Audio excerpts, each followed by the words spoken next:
Brazil is the largest country in South America and filled with so much cultural diversity that we couldn't do it justice in just a few minutes.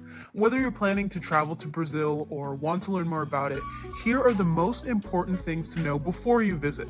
And we'll start by clearing up a common misconception.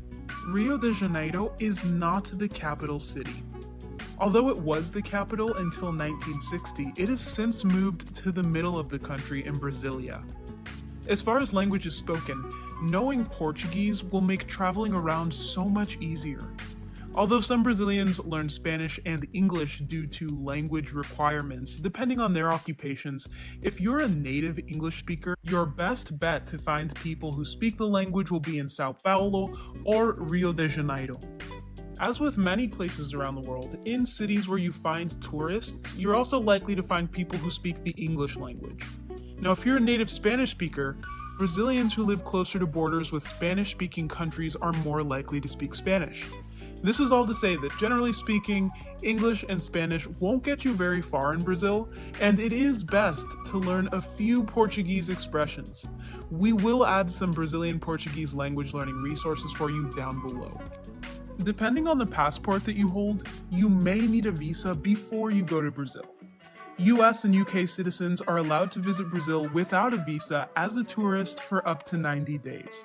Check the description for an article detailing a list of countries that need a visa before entering into the country. When you arrive to the airport in Brazil, it's best to book your taxi through one of the agencies or call an Uber instead of using the unofficial cabs. Yes, this can be more expensive, but you won't be subjected to additional charges when you arrive to your destination, and there's no change in price caused by traffic. Therefore, you will not have to worry about being taken the long way, and we must say that many taxi drivers in the country are honest. But as with any country, make sure that you're not being taken advantage of as a foreigner. If you're not traveling during a peak season, flights to Brazil can be relatively affordable. Flying within the country is a better choice to taking the bus, which, yes, can be more affordable, but many regions are not very developed, making travel times from city to city very long by bus. Subways in the main cities offer carriages for women only during the rush hours from 6 a.m. to 9 a.m. and then again from 5 p.m. to 8 p.m. Monday through Friday. Supervision of these women-only carriages is made by the Metro Guards only on a few platforms, but if men enter one of these carriages, they could face a fine of up to as much as 1,000 Brazilian real, which is around $320 US as of the time of this recording. Outside of peak hours, you will find both men and women in these carriages, however. Christmas and Carnival are peak seasons to travel to Brazil. Carnival typically takes place in February, making peak season from December to March. Expect high prices and minimum stays when booking accommodations. A minimum stay is usually 4 nights during Carnival.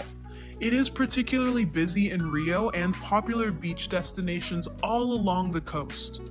Now, Brazil is generally a safe country for tourists, but as with anywhere, it is important to be careful and remain aware of your surroundings. Although Brazil is one of the countries with a higher crime rate in South America, this is more of a concern for areas of the country where there aren't many tourists. Some common crimes in the country include pickpocketing and non-violent street theft. If you're in a very busy area, namely a tourist attraction spot, make sure to keep your personal items close and always in your eyesight. It is best to carry a small amount of money and minimal bank cards on your person, as well as avoid flaunting luxurious items that make you a target for robbers. Avoid hanging your bags or expensive belongings on the back of chairs. A rule of thumb is keep things that are important to you in front of you. Something else to know is that you can drink the tap water in Brazil. It is treated and safe to do so, but it doesn't taste the best. That is why most Brazilians choose to drink bottled water, but try it and make your own decisions.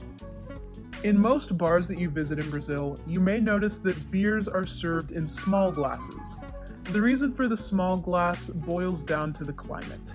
Pints tend to heat up faster, so beer is served in half pints or 600 milliliter bottles with a smaller glass to keep the beer cool. In the south of Brazil, however, there are more German inhabitants, so you're able to find typical large-sized beers.